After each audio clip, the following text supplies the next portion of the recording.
بسم اللہ الرحمن الرحیم۔ السلام علیکم ورحمۃ اللہ۔ درود پاک کا ایک حیرت انگیز واقعہ۔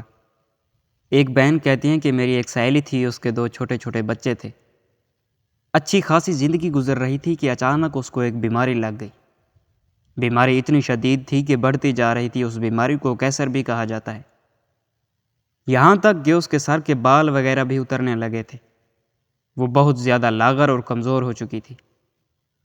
ڈاکٹر کو دکھایا، علاج چل رہا تھا، مگر امید کی کوئی کرن نظر نہیں آ رہی تھی۔ ایک دن حسب معمول چیک اپ کے لیے ڈاکٹر کے پاس گئی۔ ٹیسٹ ہوئے تو رپورٹس وہی منفی آئیں، بلکہ اس بار ڈاکٹر نے اسے کوئی تسلی دینے کے بجائے انتہائی دل ہلا دینے والی بات کہی کہ آپ کے پاس صرف 6 مہینے باقی رہ گئے ہیں۔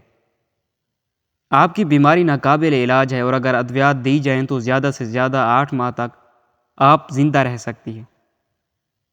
یہ سن کر وہ اتنا روئی کہ اس کے آنسو رکنے کا نام ہی نہیں لے رہے تھے۔ گھر آ کر اس نے مجھے فون کیا اور تمام بات بتائی، لیکن وہ فون پر بھی اتنا رو رہی تھی کہ مجھ سے بھی برداشت نہیں ہوا، اور فون بند کرنے کے بعد میں سیدھا اس کے گھر پہنچ گئی۔ وہ مستقل اپنے معصوم بچوں کو دیکھ کر رو رہی تھی۔ میں نے اسے بہت تسلی دی۔ پھر روتے ہوئے اس نے مجھ سے پوچھا کہ کبھی تم پر کوئی مشکل وقت آیا ہو تو تم نے کیا کیا؟ میں نے اس سے فوراً کہا کہ تم درود پاک پڑھو۔ اس نے میری بات سنی، مگر وہ چاہتی تھی کہ فوراً سے کوئی معجزہ ہو جائے اور میں بالکل ٹھیک ہو جاؤں۔ میں اس سے یہی کہتی رہی کہ تم نبی پاک صلی اللہ علیہ وسلم پر درود شریف بھیجو، پھر دیکھنا تم بالکل ٹھیک ہو جاؤ گی۔ اس نے میری بات پر عمل کرنا شروع کر دیا اور روز جتنا ہو سکتا آپ صلی اللہ علیہ وسلم پر درود شریف بھیج دی۔ کچھ دنوں بعد اس کو اپنے اندر بہتری محسوس ہونے لگی۔ وہ سمجھی کہ دواؤں کی وجہ سے میری طبیعت ٹھیک ہو رہی ہے۔ 3 ماہ بعد وہ ڈاکٹر کے پاس واپس چیک اپ کرانے کے لیے گئی۔ اس نے جانے سے پہلے پھر مجھے فون کیا، اور وہ بہت زیادہ گھبرائی ہوئی تھی کہ پتہ نہیں اب کیا رپورٹس میں آئے گا۔ میں نے اسے پھر تسلی دی کہ تم نبی پاک صلی اللہ علیہ وسلم پر درود بھیجتی ہو، دیکھنا درود پاک کی برکتوں سے سب بہتر ہوگا انشاءاللہ۔ پھر اس کے ٹیسٹ ہوئے اور ڈاکٹر نے اسے ایڈمٹ کر لیا اور کہا کہ رپورٹس 10 گھنٹے کے بعد آئیں گی۔ 10 گھنٹے بعد رپورٹس آئیں تو مزید اسے 3 گھنٹے انتظار کے لیے کہا گیا۔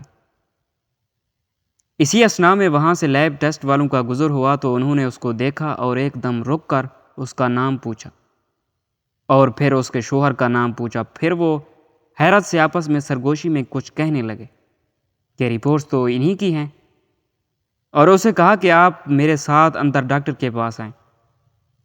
وہ اندر گئی تو ڈاکٹر نے اس کی رپورٹس کی اسکین کی اور اسے بغور دیکھنے لگے۔ پھر اسے کہا کہ آپ اس طرف آ کر بیٹھیں۔ وہ ڈاکٹر کے قریب والی کرسی پر جا کر بیٹھ گئی۔ ڈاکٹر بہت غور سے اور حیرت زدہ ہو کر کبھی اس کو دیکھتا اور کبھی اس کی رپورٹس کو۔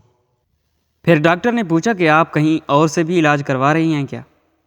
اس نے کہا نہیں، یہاں سے علاج ہو رہا ہے، اور بس اسلام آباد میں ایک جگہ دکھایا تھا تو انہوں نے آپ کے پاس بھیج دیا۔ پھر ڈاکٹر نے کہا کہ اچھا کہیں سے انجیکشن بھی لگوا رہی ہیں؟ تو اس نے کہا کہ نہیں، میں کہیں سے بھی انجیکشن نہیں لگوا رہی۔ اب وہ بہت گھبرا گئی اور اس نے ڈاکٹر سے کہا کہ ڈاکٹر صاحب کیا بات ہے، آپ مجھے کیوں کنفیوز کر رہے ہیں؟ تو ڈاکٹر نے کہا میں آپ کی پرانی رپورٹس دیکھ رہا ہوں جس پر آپ کو 6 ماہ سے 8 ماہ تک کا ٹائم دیا ہوا ہے، اور اس پر آپ کے دستخط بھی ہیں۔ اس نے کہا جی مجھے معلوم ہے۔ پھر ڈاکٹر نے کہا کہ اب میں آپ کی نئی رپورٹس دیکھ رہا ہوں جس میں ہر چیز پازیٹیو آ رہی ہے، یعنی کہ اس بیماری کا کوئی وجود ہی نہیں ہے آپ میں۔ وہ کہتی ہے کہ میں نے اس وقت کچھ نہیں دیکھا کہ میں ڈاکٹر کے پاس بیٹھی ہوں یا ہاسپٹل میں۔ میں اسی وقت کرسی سے اٹھی اور وہیں زمین پر سجدے میں گر گئی، اور اتنا روئی کہ جب رو رو کر میرے آنسو تھم گئے تو مجھے تسلی دے کر سب نے اٹھایا۔ پھر میں نے ڈاکٹر کو بتایا کہ ڈاکٹر صاحب مجھے میری دوست نے کہا تھا کہ تم درود شریف پڑھو، تو میں رات کو سونے سے پہلے 300 بار نبی پاک حضرت محمد صلی اللہ علیہ وسلم پر درود شریف بھیج کر سوتی تھی، اور یہ سب درود کی برکتوں سے مجھے اس جان لیوا بیماری سے شفا ملی ہے۔ اب وہ الحمدللہ مکمل صحت یاب ہے، اسے کوئی تکلیف نہیں ہے، گھر کے کام بھی باقاعدگی سے کرتی ہے اور بچوں کو بھی سنبھال رہی ہے۔ جیسے اسے کوئی بیماری تھی ہی نہیں۔ اللہ تعالیٰ سے دعا ہے کہ اللہ تعالیٰ ہمیں ہر وقت درود پاک پڑھنے کی توفیق عطا فرمائے، آمین۔